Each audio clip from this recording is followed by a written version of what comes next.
嗨，大家好，我係 Peggy 啊，歡迎嚟到水晶療癒之旅。今集我想同大家分享乜嘢係靈魂藍圖呢？靈魂藍圖亦都可以理解為靈魂嘅設定，而靈魂藍圖係源自於古老嘅卡巴拉典籍、創世之書同光輝之書嘅。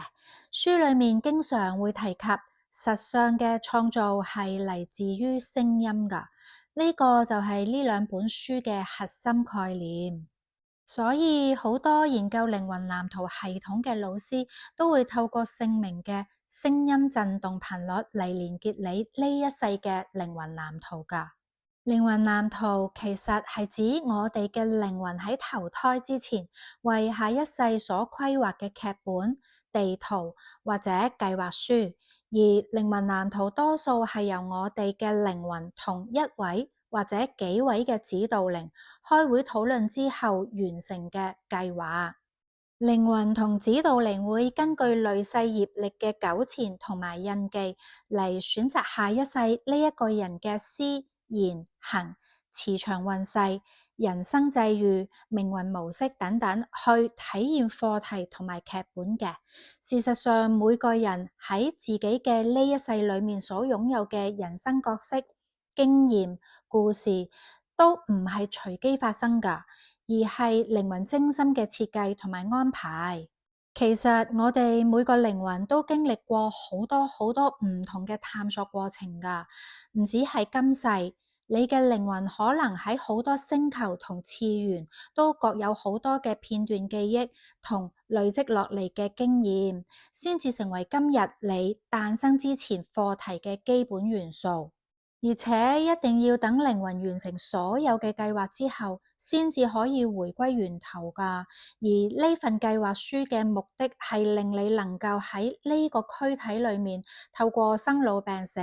同埋人與人之間嘅關係互動嚟互相牽引，啟動大家嘅人生課題，令大家喺唔同嘅角度去學習、體驗同克服人生嘅課題。每個靈魂都會喺呢一世選擇要經歷啲乜嘢，學習啲乜嘢功課，再將佢安排喺靈魂藍圖裏面。無論我哋出生喺邊度、咩種族、咩文化背景，或者我哋生命裏面嘅重要事項、貴人等等，其實都係靈魂家族一齊約定好，係為咗幫助每一位靈魂順利展開佢哋嘅生命主題。但係好多人喺體驗呢一個靈魂遊戲嘅時候，因為過於沉迷喺自己嘅人類角色同埋劇情裏面，逐漸失去同自己真實本質嘅連結，忘記咗自己係邊個啊，亦都忘記咗自己嚟呢一度係為咗乜嘢，咁就好容易令到內在空虛同迷惘，仲好容易產生各式各樣嘅問題同埋困境。靈魂藍圖除咗可以透過靈魂藍圖系統解讀，即係用你姓名嘅聲音震動頻率連結你今世嘅靈魂藍圖之外，亦都可以喺星盤、八字、紫微斗數或者人類圖裏面去探索我哋嘅靈魂藍圖。但係雖然我哋可以用唔同嘅工具去理解藍圖嘅方向同自己嘅性格，但係藍圖係會跟住時代、外在環境同埋內在心境嘅轉變而隨之調整㗎。其實人生就好似玩緊模擬人生遊戲咁樣，有唔同階段嘅任務同埋關卡，等住我哋去體驗同過關。你有可能會問，我哋嘅藍圖可唔可以改嘅呢？人生總係有好多挑戰同埋困難，有時呢一啲嘅難度係會令人失去方向，陷入低潮同迷惘㗎。而呢一啲嘅過程係會考驗我哋嘅靈魂團隊點樣去幫我哋揾資源同出路。如果喺呢個時候，貴人同助力喺適當嘅時候輔助我哋順利渡過難關，能夠令我哋順利學到應該要學嘅課題。又如果我哋能夠提前過關或者覺醒呢，呢一個時候靈魂就有修改藍圖嘅機會啦。但係唔係每個人嘅靈魂藍圖都能夠輕易修改㗎，因為會牽涉到好多講好嘅合作同約定。所謂牽一髮而動全身，如果唔係內在提前覺醒改變，而舊嘅藍圖唔再啱用，需要新嘅元素加入，或者藍圖困難到我哋完全冇辦法前進啊，先至有機會去調整藍圖咯。而靈魂藍圖基本上係唔會有大幅度嘅改變㗎，只會喺一啲細節位做唔同程度嘅調整。我哋又可以點樣令我哋更容易過關呢？就係做出唔同嘅選擇。我記得有位玄學老師同我講過，我哋嘅歷史係會重複㗎，而當發現歷史喺度重複嘅時候，咁你就要選擇同上次相反嘅方法去解決問題啦。老師同我講，呢個係其中一個改運嘅方法啊。我以前曾經聽一位高人講過，人係唔會行衰運㗎，只要能夠懂得改變就得㗎啦。佢又話，運者轉而生之，逝者如水上行舟，順流逆流。運嘅好壞只不過係點樣去應運而生，乘勢而起，勢無逆順，應係合天地人和㗎咋。所以如果我哋可以不斷改變，不斷嘗試，不斷努力，運亦都會隨之而來。運其實冇好，亦都冇壞，喺際遇上總會有順有逆，只要唔好固步自封，再配合天時、地利、人和，就可以應運而生，乘勢而起㗎喇。另外，巴夏都曾經講過，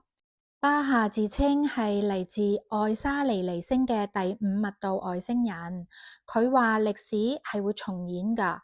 咁樣其實係俾機會你去用你想要嘅方法嚟改變事情。佢話如果你冇學到教訓，咁教訓就會一直重複，直到你唔需要佢哋為止。所以當你決定利用重複嘅歷史，真正去吸取教訓，學識用唔同嘅方式做事，佢先至會停止。當你學識之後，你就會結束呢一個循環啊。我哋要記住，所有嘅可能同突破，都係睇你每一個當下點樣去選擇嘅。你會順住你嘅習慣，定係勇於做出唔同嘅行動呢？而未來嘅發展都係喺我哋嘅一念之間。物質世界都係由信念所構成嘅。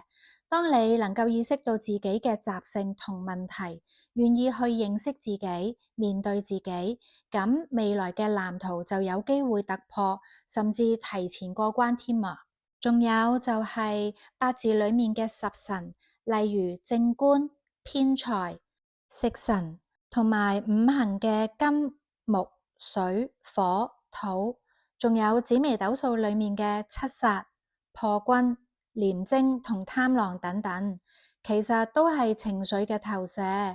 佢哋嘅格局排列組合，都係反映咗一個人嘅慾望、念頭同埋情緒㗎。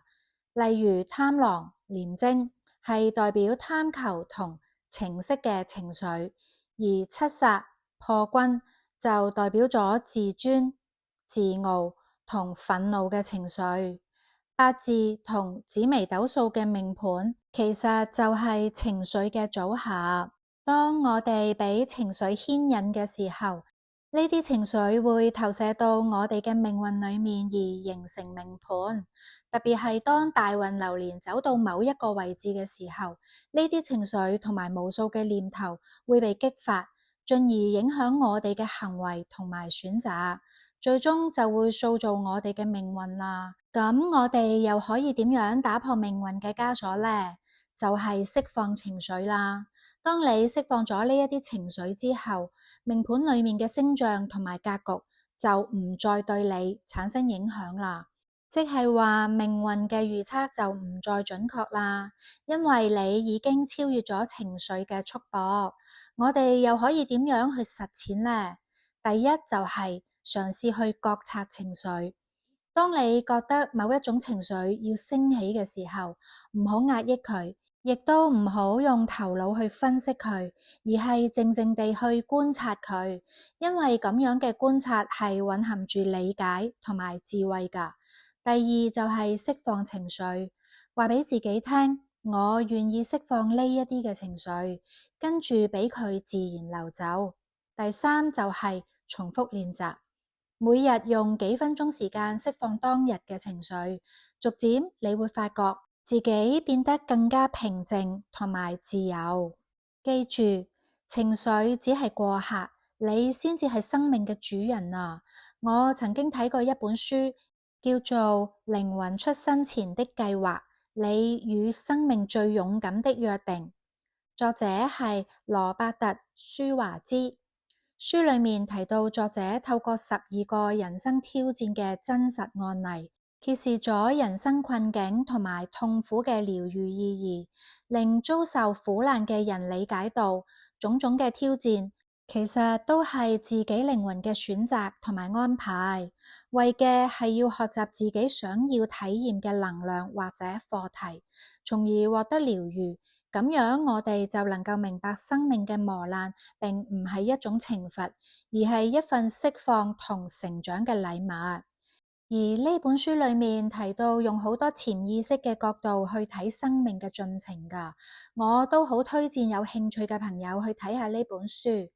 最後返到你當下嘅人生，你為自己做好準備未啊？係唔係願意為自己負起責任，做自己生命嘅主人呢？要記住，我哋同靈魂係一體㗎，未來都係決定喺你嘅手裏面，喺當下嘅一念之間就決定你嘅每一個未來。今集我就講到呢度先啦。如果大家喜歡呢一集嘅話，記得俾 like、訂閱同分享啊！我哋下集再見，拜拜。